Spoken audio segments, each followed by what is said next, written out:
नमस्ते विद्यार्थी मित्रों, आप सभी ने इस इकाई का अध्ययन किया ना। कौन सी इकाई? हाँ, डॉक्टर विक्रम साराभाई। पूरी इकाई आपने 2 या 3 बार पढ़ी होगी क्योंकि उसमें बहुत सारी साल आती है। तो यह सभी साल आपको अच्छी तरह से याद रखनी है क्योंकि उनके आधार पर बहुत सारे 1-2 वाक्य के प्रश्न पूछे जाते हैं।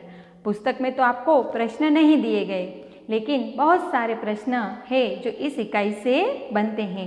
आप खुद छोटे छोटे 1 या 2 वाक्य के प्रश्न बनाकर लिखेंगे और उसका अध्ययन भी करेंगे। तो आज हम इस वीडियो में अभ्यास, स्वाध्याय और भाषा सत्ता का अध्ययन करेंगे और उसके बारे में सीखेंगे। तो चलो बच्चों, अभ्यास का अध्ययन करेंगे ना। तो हम सब साथ में मिलकर अभ्यास का अध्ययन करेंगे। प्रश्न 1 दिया गया है कि 2 प्रश्न दिए हैं जिसकी आपको मौखिक चर्चा करनी है। पहला है, विक्रम साराभाई ने खुद अपने नाम चिट्ठियाँ क्यों लिखी होगी। और दूसरा है, विक्रम साराभाई साइकिल पर विभिन्न कलाबाजियाँ करते थे, इस तरह आपको क्या करना पसंद है। तो दोनों प्रश्न आपको अपनी सूझ के अनुसार लिखने। पहले प्रश्न में कि जैसे उन्होंने खुद अपने नाम चिट्ठियाँ लिखी थी, तो क्यों लिखी थी, तो इसकी चर्चा आप अपने मित्र के साथ, अपनी मम्मी के साथ संवाद के रूप में कर सकते हैं। और जैसे विक्रम साराभाई छोटे थे तब साइकिल पर बहुत सारी कलाबाजियाँ करते थे, तो आपको भी कुछ ना कुछ करना तो पसंद होता है ना। तो आपको क्या करना पसंद है, तो यह आपको बताना है।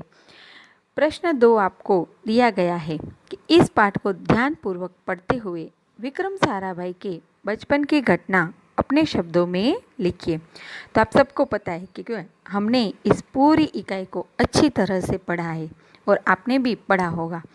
तो जब वे 5-6 साल के थे तब उनका घूमना फिरना शिमला में हुआ था, यानी कि वह शिमला गए थे।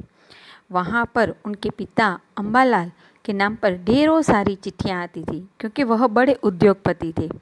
तो उनके नाम चिट्ठियाँ आते हुए देखकर बालक विक्रम के मन में भी इच्छा हुई कि उनके नाम पर भी बहुत सारी चिट्ठियाँ आने लगे। तो उन्होंने क्या किया कि बहुत से लिफाफों पर अपना नाम और पता लिखा और उन्हें पोस्ट ऑफिस में डाल दिया। अब विक्रम के नाम पर भी खूब चिट्ठियाँ आने लगी।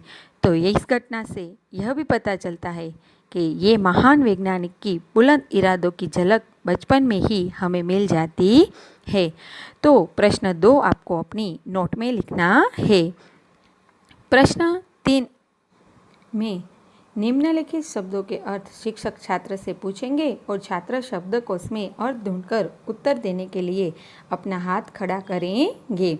तो यहाँ पर से मैं आपको पूछूंगी, जिन्हें भी आता हो वह हाथ तो खड़ा नहीं कर सकते, लेकिन वह उसका उत्तर दे सकते हैं।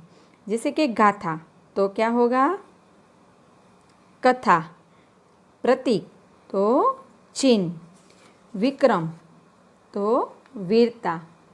तत्पश्चात उसके बाद। कैम्ब्रिज इंग्लैंड का एक विश्वविद्यालय। भौतिक सांसारिक। अंतरिक्ष आकाश। प्रयोगशाला वह स्थान जहाँ विज्ञान संबंधी प्रयोग किए जाते हैं। इंटरनेशनल अंतर्राष्ट्रीय। मृत्यु मरण। ऊर्जा शक्ति। युवा युवक। उत्कृष्ट श्रेष्ठ। स्मारक स्मृति चिन्ह। पुरस्कार इनाम। हवाई काल्पनिक या हवा से संबंधित। प्रश्न 4 शब्दार्थ में निर्देशित शब्दों का वाक्यों में प्रयोग कीजिए। यानी कि शब्दार्थ जो ऊपर दिए हैं उनके जो शब्द हैं, इरादा, लिफाफा, तो उन शब्दों को आपको वाक्य में प्रयोग करना है। तो वो तो आपको आता ही है। 5वां प्रश्न दिया गया है, दूरदर्शन यानी कि टीवी देखना लाभदायी है या हानिकारक, क्यों? कारण सहित तर्क कीजिए। तो हमें पता है कि आज सबके घर पे दूरदर्शन यानी कि टीवी है और वह सबसे बड़ी लोकप्रियता भी रखता है, कारण वह एक परिवार के लिए अनिवार्य हो गया है। प्रत्येक वस्तु के लाभ होते हैं तो साथ ही साथ उसकी हानियाँ भी होती है, परंतु दूरदर्शन के लाभों का खजाना है। हमें देश विदेश में होने वाली घटनाओं की जानकारी मिलती है, जीवंत दृश्य देखने को मिलता है।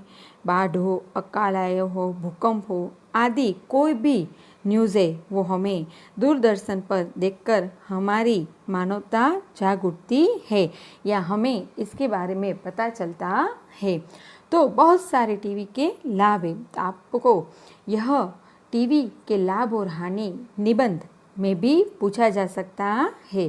तो लेखन विभाग में भी आपको यह लिखना है कि दूरदर्शन से लाभ या हानि। तो एक पेज का या 2.5 पेज का आप यह 1.5 पेज का पैराग्राफ लिखेंगे तो आपको यह टीवी के लाभ और हानि की बात भी पता चल जाएगी।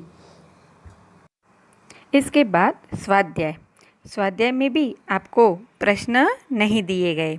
सबसे पहला प्रश्न है कि कोष्टक में दिए शब्दों को उदाहरण के अनुसार बल्ले पर इस तरह रखो जिससे अर्थपूर्ण वाक्य बने। यानी कि कुछ शब्द दिए हैं, उन शब्दों को आपको जोड़कर एक अच्छा सा वाक्य बनाना है। जैसे कि एक उदाहरण आपको दिया है, भारतीय अनुसंधान केंद्र का गठन किया। तो आप दूसरा वाक्य बना सकते हैं कि डॉक्टर विक्रम ने भारत के विकास में उत्कृष्ट योगदान दिया। यह बालक बड़ा होकर यशस्वी बने थे। तो इस तरह आप कोई भी वाक्य बनाकर जो शब्द कोष्टक में दिए हैं उनके अनुसार आप वाक्य बनाकर इन 4 कोष्टक में लिखेंगे। प्रश्न 2 आपको दिया गया है, एक वचन शब्दों का बहुवचन बनाकर वाक्य में प्रयोग कीजिए। यानी कि एक वचन का बहुवचन करना है और फिर उसका वाक्य प्रयोग भी आपको करना है। जैसे कि एक उदाहरण दिया है, लड़का तो लड़के, और उसका वाक्य प्रयोग भी किया हुआ है कि लड़का मैदान में खेल रहा है, तो लड़के मैदान में खेल रहे हैं। उसी तरह दूसरा है किताब तो किताबें, नदी तो नदियाँ, नारी नारियाँ, माली तो मालिका माली ही होगा। तो इन सभी के वाक्य बनाकर आपको अपनी नोटबुक में लिखने हैं। प्रश्न 3 है, परिच्छेद का मातृभाषा में अनुवाद कीजिए। आपको परिच्छेद दिया गया है, वह केवल उच्च कोटि के वैज्ञानिक ही नहीं थे बल्कि व्यवस्थाओं के बावजूद कला, शिक्षा व समाज के लिए पर्याप्त समय निकाल लेते थे। उनके ही प्रयासों से अहमदाबाद में लोक विज्ञान केंद्र एवं नेहरू विकास संस्था की स्थापना हुई। यहाँ वह जन सामान्य की विज्ञान के प्रति रुचि जागृत करने के लिए कार्य करते रहे। तो इस पैराग्राफ को आपको मातृभाषा यानी कि गुजराती में अनुवाद करना है। तो कैसे होगा? तो तेओ फक्त उच्च कोटिना वैज्ञानिक ज नहोता, परंतु कामમાં વ્યસ્ત રહેવા છતાં કલા, શિક્ષણ તથા સમાજને માટે પૂરતો સમય કાઢી લેતા હતા।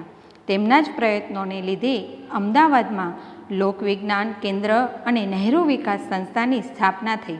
અહીં તેઓ સામાન્ય માણસની વિજ્ઞાન પ્રત્યે રુચિ જાગૃત કરવા માટે કાર્ય કરતા રહ્યા।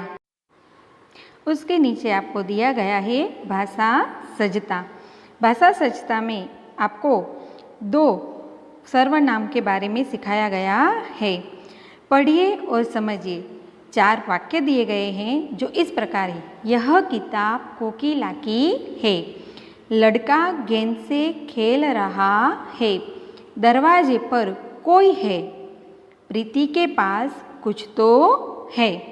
उपयुक्त वाक्यों के आधार पर प्रश्नों के मौखिक उत्तर दीजिए जो आपको दिए गए हैं। पहला है, किताब किसकी है? कौन खेल रहा है? दरवाजे पर कौन है? प्रीति के पास क्या है?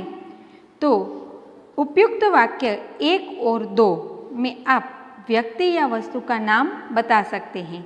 जैसे कि किताब किसकी है? तो किताब कोकिला की है। कौन खेल रहा है? तो लड़का खेल रहा है। लेकिन तीसरे और चौथे में आप निश्चित व्यक्ति या वस्तु का नाम नहीं बता सकते। जैसे कि दरवाजे पर कौन है, तो कोई है, कौन है वह हमें पता नहीं है। प्रीति के पास कुछ तो है, यानी कि प्रीति के पास क्या है, तो कुछ है, क्या है वो हमें पता नहीं है। तो दरवाजे पर कोई भी हो सकता है और प्रीति के पास कुछ भी हो सकता है जो हमें पता नहीं है। तो निश्चयवाचक सर्वनाम किसे कहते हैं?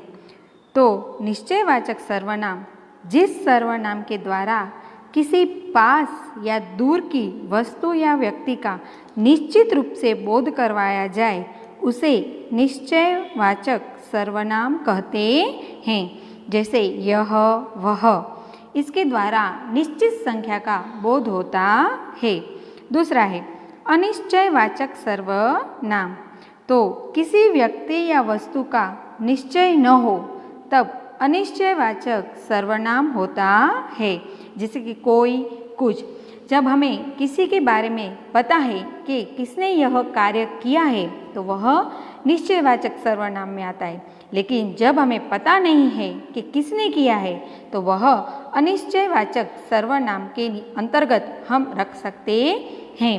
तो आपको निश्चयवाचक सर्वनाम और अनिश्चयवाचक सर्वनाम दोनों के बारे में व्याख्या भी लिखनी है और उसके 4 उदाहरण भी आप अपनी नोटबुक में लिखेंगे। गृह कार्य में अभ्यास में प्रश्न 2, प्रश्न 3, प्रश्न 4, स्वाध्याय में आप प्रश्न 1, प्रश्न 2, प्रश्न 3 और भाषा सत्ता में 2 सर्वनाम लिखेंगे। और इसके बाद लेखन विभाग में भी आपको 2 लेखन लिखने हैं। इसके अलावा हमने 1 से 6 इकाई पढ़ी, तो इस 1 से 6 इकाई तक के कोई भी विकल्प आपको पूछे जा सकते हैं। तो सभी इकाई के 5-5 विकल्प बनाकर आप लिखेंगे।